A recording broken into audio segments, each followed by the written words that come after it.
Hi, I'm Chris Montoya, and I sell houses. And this is Mandy Reed, and she sells all kinds of stuff other than just insurance. And she's also a city council member. Hey, Mandy, how are you doing? I'm doing good, Chris. How are you? I'm awesome, thank you, Mary. And thanks for taking the time today. I really appreciate it. Absolutely. So let's get right into this. We started talking earlier, and you were saying, I said, oh, it's with farmers insurance, and you're like, no, wait, we do so much more than that.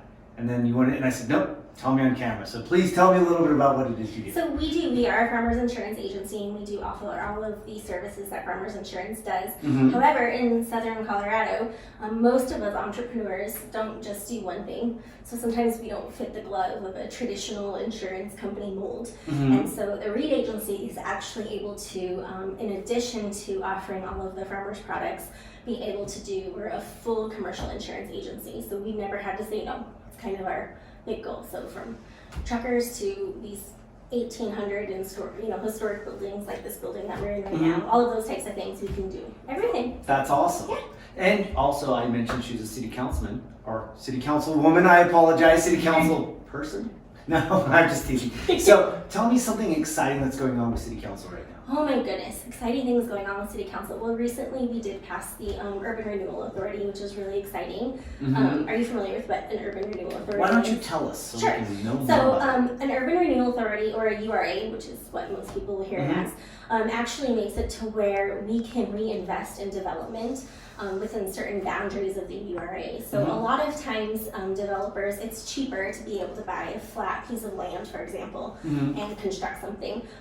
But Canyon City has a lot of historical buildings on Main Street and a lot of really neat areas. So a URA was designed to be able to incentivize developers to redevelop areas that need it.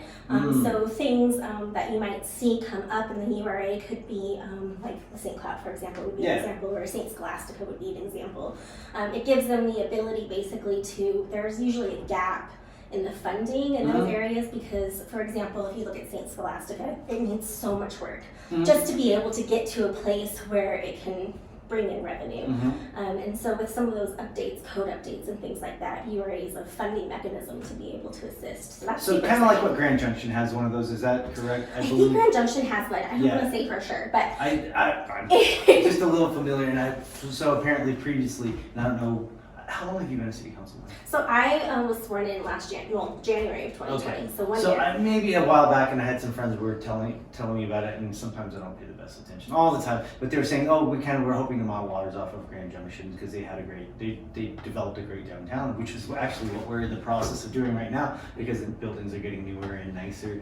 You know, obviously, St. Cloud project is pretty amazing, and I really, in the St. Scholastica project that they're pulling off, and I think they couldn't have done that without the help of the city. Absolutely, and there's some other things that have been going on lately too. I mean, the Annex building has gotten a huge facelift. Yes. And the Apex building is getting one as well. So there's just a lot of really exciting things that are going on. Another big thing that has been exciting in the city is just everything going on with FEDC and TechStart.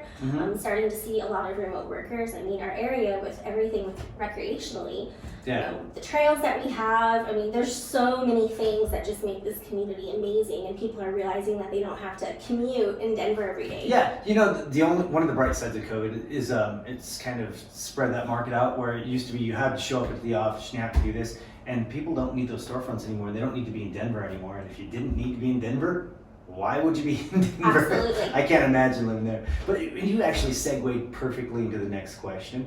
Tell me, and since you're a city councilwoman, you can kind of tailor it to that, or you can tailor it however you like. But what's the most exciting thing going on in Fremont County in your opinion? In my opinion, the most exciting thing going on in Fremont County right now is probably the Emergent Campus. Why don't you tell me a little bit about the Emergent Campus? So Emergent Campus, we actually have offices there as well. It is an amazing facility. It's the old Florence High School. And the guys who are developing it right now have a lot of vision and a lot of different phases.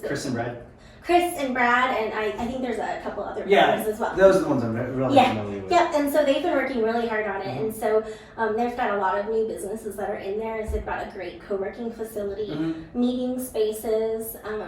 There's just so much going on in there right now. I think there's a church that's using it too, right? Yeah.